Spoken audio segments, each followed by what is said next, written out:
Morning to all. അപ്പോൾ നിലവിൽ നമ്മൾ ചർച്ച ചെയ്യുന്ന സ്റ്റെപ്സ് ഇൻ ഡാറ്റ പ്രോസസ്സിംഗ് ആയിരുന്നു.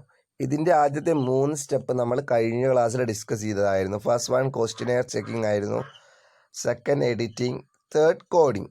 ബാക്കിയുള്ള 5 സ്റ്റെപ്പുകളാണ് നമ്മൾ ഈ ഒരു ക്ലാസ്സിൽ ചർച്ച ചെയ്യുന്നത്. Fourth step is classification. So എന്താണ് ക്ലാസിഫിക്കേഷൻ എന്നുള്ളത് നമുക്ക് പരിശോധിക്കാം. സിമിലാരിറ്റിയുടെ ബേസിൽ നമ്മൾ കളക്ട് ചെയ്ത ഡാറ്റയെ ഗ്രൂപ്പ് ആക്കിയിട്ടോ അല്ലെങ്കിൽ ക്ലാസ്സസ് ആക്കിയിട്ടോ മാറ്റുന്ന പ്രക്രിയയാണ് നമ്മൾ ക്ലാസിഫിക്കേഷൻ എന്ന് പറയുന്നത്. അതായത് നമ്മൾ കളക്ട് ചെയ്ത ഡാറ്റയ്ക്ക് എന്തെങ്കിലും പ്രത്യേകതകൾ ഉണ്ടാവും, അതായത് കോമൺ ക്യാരക്ടറിസ്റ്റിക്സ് ഉണ്ടാവും.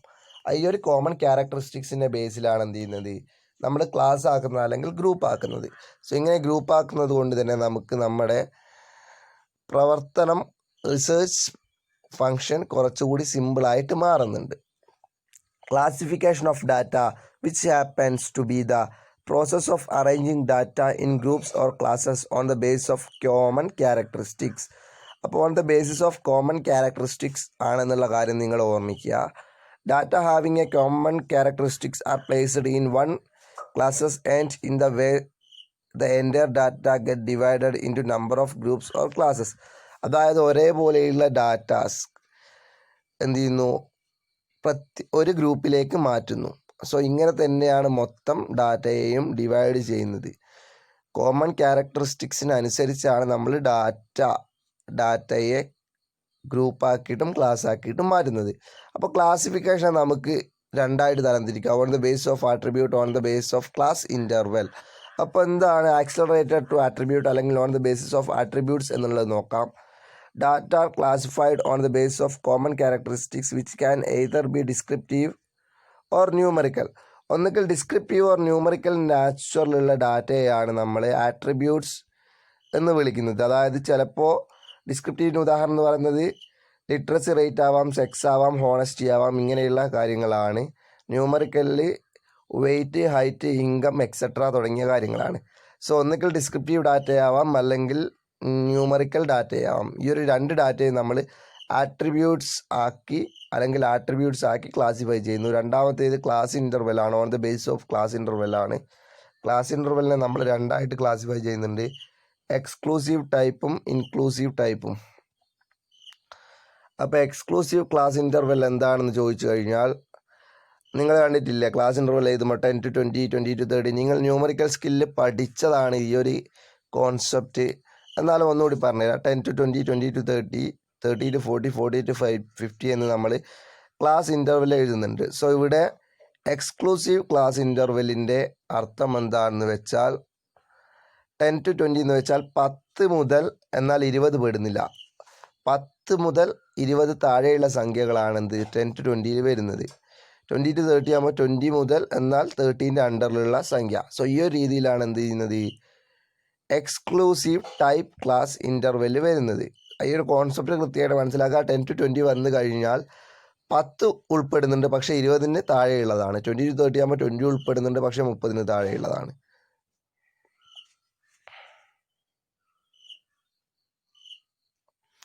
അപ്പോൾ ഒരു ഉദാഹരണമായിട്ട് പറഞ്ഞു കഴിഞ്ഞാൽ ഇവിടെ ഒരു 30 ക്ലാസ് വന്നു കഴിഞ്ഞാൽ അത് ഒരിക്കലും 20 to 30 വരുന്നില്ല, 30 to 40 വരുന്നത്. സോ ഇങ്ങനെയാണ് എന്ത് ചെയ്യുന്നത്, എക്സ്ക്ലൂസീവ് ക്ലാസ് വരുന്നത്. ഇനിയിപ്പോൾ ഇൻക്ലൂസീവ് ക്ലാസ്സിലേക്ക് വരുമ്പോൾ അവിടെ ചെറിയൊരു വ്യത്യാസം ഉണ്ടാവും. അതായത് 11 to 20, 21 to 30, 31 to 40, 31 to 40, 41 to 50. So ഈ ഒരു രീതിയിലാണ് എന്ത് ചെയ്യുന്നത്, ഇൻക്ലൂസീവ് ക്ലാസ്സസ് വരുന്നത്. സോ ഈ ഒരു എക്സ്ക്ലൂസീവ് ഇൻക്ലൂസീവ് ഈ ഒരു ഉദാഹരണം തന്നെ മനസ്സിലാക്കുക. ഇനി നമ്മൾ നേരത്തെ ഡിസ്കസ് ചെയ്ത പോലെ ആട്രിബ്യൂട്ട്സിൻ്റെയും ക്ലാസ് ഇൻ്റർവെലിൻ്റെയും ബേസിലുള്ള ഒരു ക്ലാസിഫിക്കേഷനാണ് നമ്മളിവിടെ കണ്ടത്. Only their presence and absence in an individual items can be noticed. അപ്പോൾ ഡൽഹിയിലുള്ള പോപ്പുലേഷനെയും അതിൻ്റെ ഒരു ക്ലാസിഫിക്കേഷനാണ് ഇവിടെ തന്നിട്ടുള്ളത്. ഡൽഹി 16.3, കൊൽക്കത്ത 14.1, മുംബൈ. അതായത് ഇവിടെ ഡിസ്ക്രിപ്റ്റീവ് അല്ലെങ്കിൽ ക്വാണ്ടിറ്റേറ്റീവ് ഡാറ്റയാണ് ഇവിടെ തന്നിട്ടുള്ളത്. അതായത് both qualitative and quantitative data. ഇവിടെ സിറ്റി എന്ന് പറയുന്നത് ക്വാളിറ്റേറ്റീവ് ഡാറ്റയാണ്, പോപ്പുലേഷൻ എന്ന് പറയുന്നത് ക്വാണ്ടിറ്റേറ്റീവ് ഡാറ്റയാണ്. സോ ഈ ഒരു ആട്രിബ്യൂട്ട്സിൽ ഈ ഒരു രണ്ട് ഡാറ്റയുടെയും presence, both qualitative and quantitative ഡാറ്റയുടെ പ്രസൻസ് നമുക്ക് കാണാൻ കഴിയും. പക്ഷേ ക്ലാസ് ഇൻ്റർവെലിൻ്റെ കേസിലാവുമ്പോൾ നമുക്ക് അങ്ങനെ സാധിക്കുന്നില്ല. ഇത് രണ്ടും ക്വാണ്ടിറ്റേറ്റീവ് അല്ലെങ്കിൽ ന്യൂമറിക്കൽ ഫോമിലാണ് തന്നിട്ടുള്ളത്. സോ ക്ലാസിഫിക്കേഷൻ വ്യക്തമായിട്ട് മനസ്സിലാക്കുക. സിമിലാരിറ്റിയുടെ ബേസിലാണ് ക്ലാസിഫിക്കേഷൻ നടത്തുന്നത്.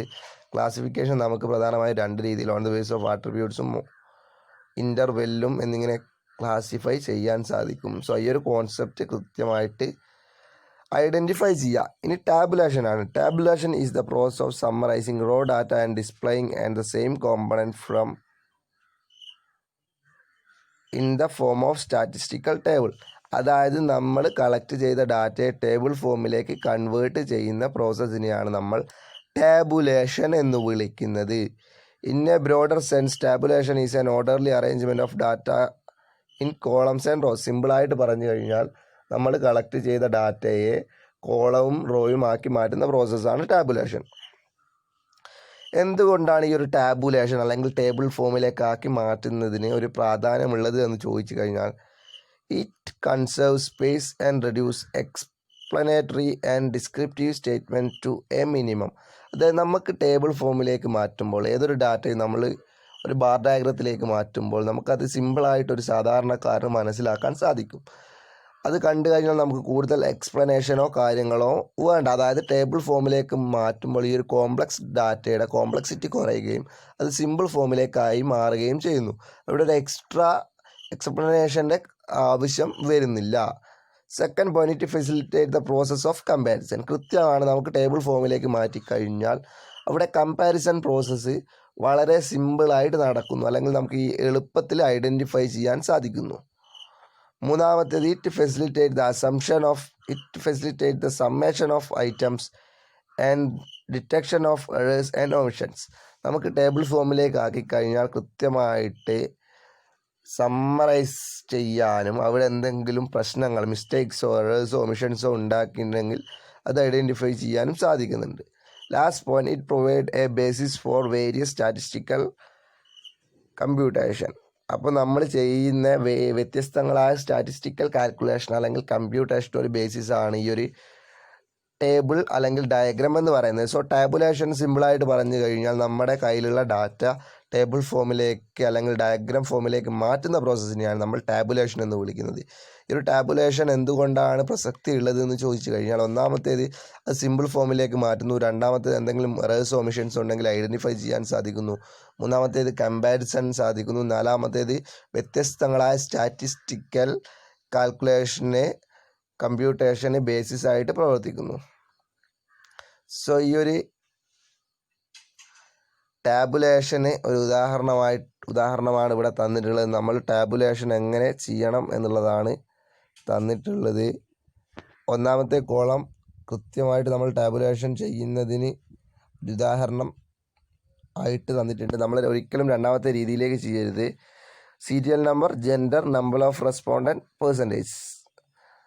കൃത്യമായ നമ്പർ, ജെൻഡർ, ചെറിയൊരു വ്യത്യാസം മാത്രമേ ഈ ഒരു ഫസ്റ്റ് പാർട്ടും സെക്കൻഡ് പാർട്ടും തമ്മിലുള്ളൂ. പക്ഷേ ഫസ്റ്റ് പാർട്ടിൽ കാര്യങ്ങളോ കൃത്യമായ രീതിയിൽ എന്ത് ചെയ്തിട്ടുണ്ട്, എക്സ്പ്ലെയിൻ ചെയ്തിട്ടുണ്ട്. സോ ഇവിടെ പറയുന്ന പോയിന്റ് ഇത്രയേ ഉള്ളൂ. നമ്മൾ ടേബിൾ ഫോമിലാക്കുമ്പോൾ മുകളിലുള്ള ഹെഡിങ്ങും കാര്യങ്ങളും വളരെ കൃത്യമായ രീതിയിൽ എന്ത് ചെയ്യണം എന്നുള്ളതേ പറയുന്നുള്ളൂ.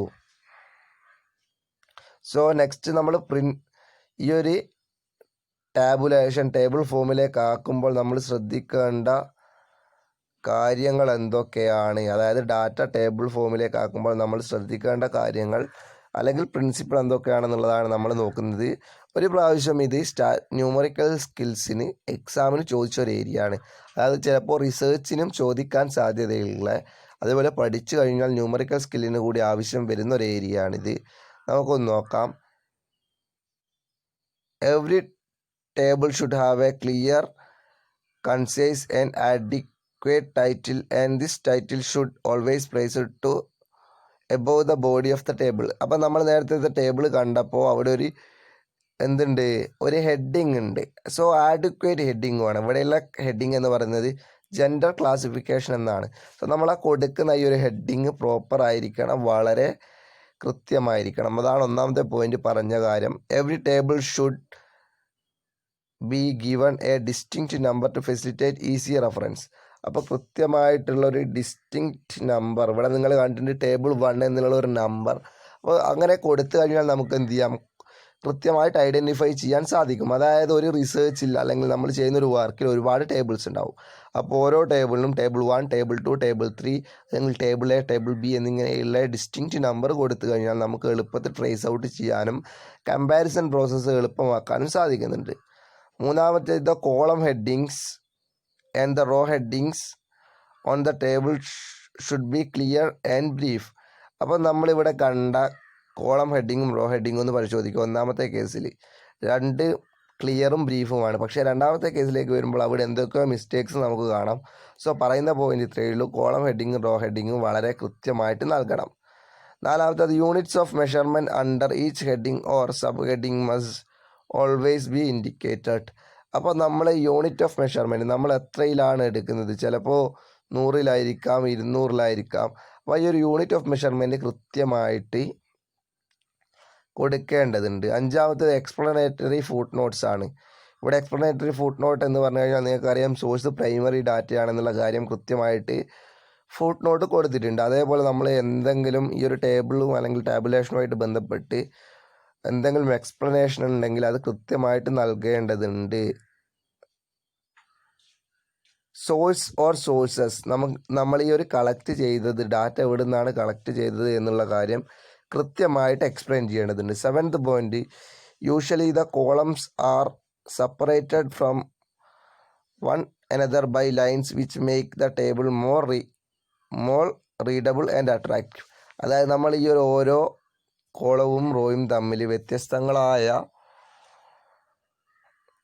വരകൾ അല്ലെങ്കിൽ കോളങ്ങൾ ഉപയോഗിച്ച് വ്യത്യസ്തങ്ങളായ വരകൾ ഉപയോഗിച്ച് എന്ത് ചെയ്തിട്ടുണ്ട്, മാറ്റിയിട്ടുണ്ട്. അല്ലെങ്കിൽ അവിടെ റോയും കോളവും ഉപയോഗിച്ച് എന്ത് ചെയ്തിട്ടുണ്ട്, ഓരോ കള്ളിയെയും നമ്മൾ വ്യത്യാസപ്പെടുത്തിയിട്ടുണ്ട്. സോ അതെന്താണ്, നമുക്ക് എളുപ്പത്തിൽ ഐഡൻറ്റിഫൈ ചെയ്യാനും നമ്മുടെ കമ്പാരിസൺ എളുപ്പത്തിലാക്കാനും സാധിക്കുന്നുണ്ട്. 8ാമത്തെ point, the column whose data are be compared should be kept side by side. Similarly percentage and or average must be kept next to the data. അപ്പോൾ നമ്മൾ ആഡ് ചെയ്യുന്ന ഈ ഒരു കോളത്തിലേക്ക് ആഡ് ചെയ്യുന്ന ഡാറ്റ എന്താണ്, സൈഡ് ബൈ സൈഡാക്കി വെച്ച് കഴിഞ്ഞാൽ നമ്മുടെ കാൽക്കുലേഷൻസ് കുറച്ചുകൂടി എളുപ്പത്തിൽ റിസർച്ചിനെ ഐഡൻറ്റിഫൈ ചെയ്യാൻ സാധിക്കുന്നുണ്ട്. 9ാമത്തെ, generally considered better to approximate figures before tabulation. അപ്പോൾ നമ്മൾ ടാബുലേഷൻ നടത്തുന്നതിന് മുമ്പ് ഫിഗേഴ്സ് അപ്രോക്സിമേറ്റ് ചെയ്ത് കഴിഞ്ഞാൽ അതൊരു എളുപ്പമായിരിക്കും. അതായത് 40.8 എന്ന് പറഞ്ഞൊരു അല്ലെങ്കിൽ 44.8 എന്ന് പറഞ്ഞൊരു സംഖ്യ വന്നു കഴിഞ്ഞാൽ അത് 45 എന്ന രീതിയിൽ അപ്രോക്സിമേറ്റ് ചെയ്യണം. സോ ഇതുപോലെയുള്ള എളുപ്പത്തിലുള്ള പോയിന്റുകളാണ് ബാക്കിയുള്ളത്. നിങ്ങളൊന്ന് വായിച്ച് നോക്കുക. പിന്നെ പറയുന്ന അബ്രീവിയേഷൻസ്, അതായത് നമ്മൾ കൊടുക്കുന്ന ഷോർട്ട് ഫോമൊക്കെ ഒഴിവാക്കേണ്ടതുണ്ട്. പിന്നെ എക്സെപ്ഷണൽ ഐറ്റംസും മിസ്ലീനിയസ് വലിയൊരു പ്രാധാന്യമില്ലാത്ത ഐറ്റംസ് ഒഴിവാക്കണം. പിന്നെ പ്രോപ്പറായിട്ട് അറേഞ്ച് ചെയ്യണം. സോ ഇത്രയും കാര്യങ്ങളാണ് പ്രിൻസിപ്പൾ പറയുന്നത്. സിമ്പിളാണ്. സോ ഈ പ്രിൻസിപ്പിൾ നിങ്ങൾ ഓർമ്മിക്കുക. ഒന്നാമത്തേത് കൃത്യമായ ഹെഡിങ് നൽകണം. രണ്ടാമത്തേത് ടേബിളിന് ഡിസ്റ്റിങ് നമ്പർ നൽകണം. അതായത് ടേബിൾ 1, ടേബിൾ 2 എന്നിങ്ങനെയുള്ള നമ്പർ നൽകണം. മൂന്നാമത്തേത് കോളം ഹെഡിങ്, റോ ഹെഡിങ്. നാലാമത്തേത് യൂണിറ്റ് കൃത്യമായിട്ട് മെഷർ ചെയ്യണം. അഞ്ചാമത്തേത് എക്സ്പ്ലനേറ്ററി ഫുട് നോട്ട്, പിന്നെ സോഴ്സ് എവിടെ നിന്ന് കിട്ടിയെന്നുള്ള കാര്യം. പിന്നെ പറയുന്നത് അപ്രോക്സിമേറ്റ് ഫിഗർ ആക്കണം, അബ്രീവിയേഷൻസ് ഒഴിവാക്കണം, മിസ്ലീനിയസോ എക്സെപ്ഷൻ ആയിട്ട് ഒഴിവാക്കണം, അറേഞ്ച്മെൻറ്റ് വളരെ കൃത്യമായിട്ട് നടക്കണം. ആറാമത്തേത് ഗ്രാഫിക്കൽ പ്രസൻറ്റേഷൻ ഓഫ് ഡാറ്റയാണ്. അതായത് നമ്മൾ ടേബിൾ ഫോമിലേക്ക് മാറ്റിക്കഴിഞ്ഞാൽ ഈ ഒരു ഡാറ്റയെ നമ്മൾ വ്യത്യസ്തങ്ങളായ ഗ്രാഫുകളാക്കി മാറ്റുന്നുണ്ട്. ഞാൻ നേരത്തെ സൂചിപ്പിച്ചിട്ടുണ്ടായിരുന്നു, പൈ ഡയഗ്രാം പോലെയുള്ള അല്ലെങ്കിൽ ബാർ ചാർട്ട് പോലെയുള്ള ഗ്രാഫിക്കൽ ഫോമിലേക്ക് നമ്മൾ മാറ്റുന്നുണ്ട്. അപ്പോൾ എന്താണ് ഗ്രാഫിക്കൽ പ്രസൻറ്റേഷൻ എന്നുള്ളത് ഒന്ന് നോക്കിക്കഴിഞ്ഞാൽ, a picture it's set to be more effective than words from describing a particular thing. അതായത് ഒരു സാധനത്തെ അല്ലെങ്കിൽ ഒരു പ്രതിഭാസത്തെ നമ്മൾക്ക് എക്സ്പ്ലെയിൻ ചെയ്യാൻ ഒരു പിക്ചറാണ് വേർഡ്സിനേക്കാൾ കുറച്ചുകൂടി എഫക്റ്റീവ്. അതുകൊണ്ടാണ് നമ്മൾ എന്ത് ചെയ്യുന്നത്, ഗ്രാഫിക്കൽ പ്രസൻറ്റേഷനിലേക്ക് വരുന്നത്. ഇവിടെ ഗ്രാഫിക്കൽ പ്രസൻറ്റേഷൻ കൊണ്ട് ഉദ്ദേശിക്കുന്നത് ഇത്രയേ ഉള്ളൂ, നമ്മൾ കളക്ട് ചെയ്ത ഡാറ്റയെ ടേബിൾ ഫോമിലാക്കിയ ഡാറ്റയെ നമ്മൾ എന്ത് ചെയ്യുന്നു, ഗ്രാഫിലേക്ക് അല്ലെങ്കിൽ പിക്ചോറിയൽ ഫോമിലേക്കാക്കി മാറ്റുന്നു. A graphic representation is the geometrical image of set of data. Geometrical image of set of data എന്നുള്ളതാണ് ഈ ഒരു ഗ്രാഫിക്കൽ പ്രസൻറ്റേഷൻ്റെ മീനിങ് എന്ന് പറയുന്നത്. അപ്പോൾ ഇതൊരു മാത്തമാറ്റിക്കൽ പിക്ചറാണ്. നിങ്ങൾ കണ്ട കാര്യങ്ങൾ തന്നെയാണ്. ലൈൻ ഗ്രാഫ് ഉണ്ട്. നമുക്ക് ഈ ഒരു ഗ്രാഫിക്കൽ പ്രസൻറ്റേഷനെ രണ്ടാക്കി ക്ലാസിഫൈ ചെയ്യാം. അൺഗ്രൂപ്പ്ഡ് ഡാറ്റ നമ്മൾ എന്ത് ചെയ്യുന്നു, ലൈൻ ഗ്രാഫും ബാർ ഗ്രാഫും പൈ ഡയഗ്രാം സർക്കിൾ ഗ്രാഫും ഒക്കെ ആക്കി മാറ്റുന്നുണ്ടെങ്കിൽ ഗ്രൂപ്പ്ഡ് ഡാറ്റയെ histogram, frequency polygon, frequency curve എന്നിങ്ങനെയുള്ള രീതിയിലേക്ക് മാറ്റുന്നു. ഇവിടെ നിങ്ങൾക്കൊരു ലൈൻ ഗ്രാഫ് കാണാം. ഇവിടെ 2 ഐറ്റംസ് അല്ലെങ്കിൽ 2 ഫാക്ടേഴ്സ് ആണുള്ളത്. കൺട്രിയും ബേർത്ത് റേറ്റും വ്യത്യസ്തങ്ങളായ 6 കൺട്രിയും അവരുടെ ബേർത്ത് റേറ്റുമാണ് തന്നിട്ടുള്ളത്. സോ അത് നിങ്ങളൊരു ലൈൻ ഗ്രാഫ് ആക്കി മാറ്റണം. നിങ്ങൾ പഠിച്ച കാര്യമാണ് എന്ത് ചെയ്യുക, ഒരു ലൈൻ ഗ്രാഫ് കൃത്യമായിട്ട് പരിശോധിക്കുക. നെക്സ്റ്റ് തന്നിട്ടുള്ളത് ബാർ ചാർട്ടാണ്. ബാർ ചാർട്ടിലും ഇവിടെ വ്യത്യസ്തങ്ങളായ 2 മന്തും നമ്പർ ഓഫ് ബിസിനസ് മാനുഫാക്ചേർഡ് അല്ലെങ്കിൽ നമ്പർ ഓഫ് ബസ്സസ് മാനുഫാക്ചേർഡ് ആണ്. ഈ ഒരു 2 ഇതും വെച്ചിട്ടാണ് നമ്മൾ എന്ത് ചെയ്യുന്നത്, ബാർ ചാർട്ടും പ്രിപ്പയർ ചെയ്യേണ്ടത്. പൈ ഡയഗ്രാം ഉണ്ട്. പൈ ഡയഗ്രത്തിലും 2 ഐറ്റംസ് ആണ് തന്നിട്ടുള്ളത്. സോ ഇതൊക്കെ നിങ്ങൾ പഠിച്ച ഐറ്റങ്ങളാണ്. ഹിസ്റ്റോഗ്രാം ഉദാഹരണ സഹിതം നിങ്ങൾക്ക് മനസ്സിലാക്കാൻ വേണ്ടിയിട്ടാണ് ഈ ഒരു കാര്യങ്ങൾ. ഫ്രീക്വൻസി പോളിഗൺ എങ്ങനെയാണ് പ്രിപ്പയർ ചെയ്യേണ്ടത് എന്നിങ്ങനെ മനസ്സിലാക്കാൻ വേണ്ടിയിട്ടാണ് ഇവിടെ ഈ ഒരു ഗ്രാഫ് തന്നിട്ടുള്ളത്. Next graphical forms make it. എന്തുകൊണ്ടാണ് നമ്മൾ ഈ ഒരു ഗ്രാഫിക്കൽ ഫോമിലേക്ക് മാറ്റുന്നത് ചോദിച്ചു കഴിഞ്ഞാൽ, graphical form makes it possible to easily draw visual impression of data. നമുക്ക് എളുപ്പത്തിൽ ഐഡൻറ്റിഫൈ ചെയ്യാനും വിഷ്വൽ ഇംപ്രഷൻ ഓഫ് ഡാറ്റയിലേക്ക് മാറ്റാനും സാധിക്കുന്നുണ്ട്. Graphical representation of data enhances our understanding. അപ്പോൾ ഒരു ലേമാൻ, ഒരു സാധാരണക്കാരൻ കണ്ടു കഴിഞ്ഞാൽ പോലും നമുക്ക് എന്ത് ചെയ്യാം, ഗ്രാഫിക്കൽ റെപ്രസെൻറ്റേഷൻ ആണെങ്കിൽ എളുപ്പത്തിൽ ഐഡൻറ്റിഫൈ ചെയ്യാൻ സാധിക്കും. കമ്പാരിസണിന് സാധ്യത വളരെ കൂടുതലാണ്. അതായത് നമ്മൾ ലാസ്റ്റ് പോയിന്റ് പറഞ്ഞാൽ നമ്മൾ ഗ്രാഫിക്കൽ ഫോമിൽ ഒരു ഡാറ്റ കണ്ടു കഴിഞ്ഞാൽ അത് കൃത്യമായിട്ട് മനസ്സിൽ എല്ലാ കാലത്തും നിലനിൽക്കുമെന്നുള്ളതാണ്. 7ാമത്തെ പോയിന്റ് ഡാറ്റ ക്ലീനിങ് ആണ്.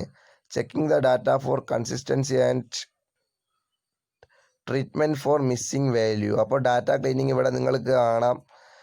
ഒരു ചിത്രത്തിൽ കണ്ടാൽ തന്നെ നിങ്ങൾക്ക് കോൺസെപ്റ്റ് മനസ്സിലാവും. ഏതെങ്കിലും ഡാറ്റ മിസ്സായിട്ടുണ്ടോ, അവിടെ എന്തെങ്കിലും മിസ്സിംഗ് വാല്യൂസ് ഉണ്ടോ അല്ലെങ്കിൽ എറേഴ്സ് ഉണ്ടോ, ഒമിഷൻസ് ഉണ്ടോ എന്നിങ്ങനെയൊക്കെ ചെക്ക് ചെയ്യുന്ന പ്രോസസ്സിനെയാണ് നമ്മൾ ഡാറ്റ ക്ലീനിങ് എന്ന് പറയുന്നത്. 8ാമത്തെ പോയിന്റ് ഡാറ്റ അഡ്ജസ്റ്റിംഗ് ആണ്. Data adjusting is not always necessary but it may improve the quality of analysis sometimes. അപ്പോൾ ഡാറ്റ അഡ്ജസ്റ്റിംഗ് എന്ന് പറഞ്ഞു കഴിഞ്ഞാൽ എല്ലാ റിസർച്ചിനും ഡാറ്റ അഡ്ജസ്റ്റിംഗ് ആവശ്യമില്ല. പക്ഷേ ഒരു ഡാറ്റ അഡ്ജസ്റ്റിംഗ് വഴി നമുക്ക് എന്ത് ചെയ്യാം, നമ്മൾ ചെയ്യുന്ന റിസർച്ചിൻ്റെ ക്വാളിറ്റി വർദ്ധിപ്പിക്കാൻ സാധിക്കും. സോ ഇപ്പം നമ്മൾ ഡിസ്കസ് ചെയ്തത് ഡാറ്റ പ്രോസസ്സിംഗ് ആയിരുന്നു. സോ അതുമായിട്ട് ബന്ധപ്പെട്ടുള്ള conclusion. So we conclude that statistical data may be presented in a more attractive form with the help of some graphic AIDS.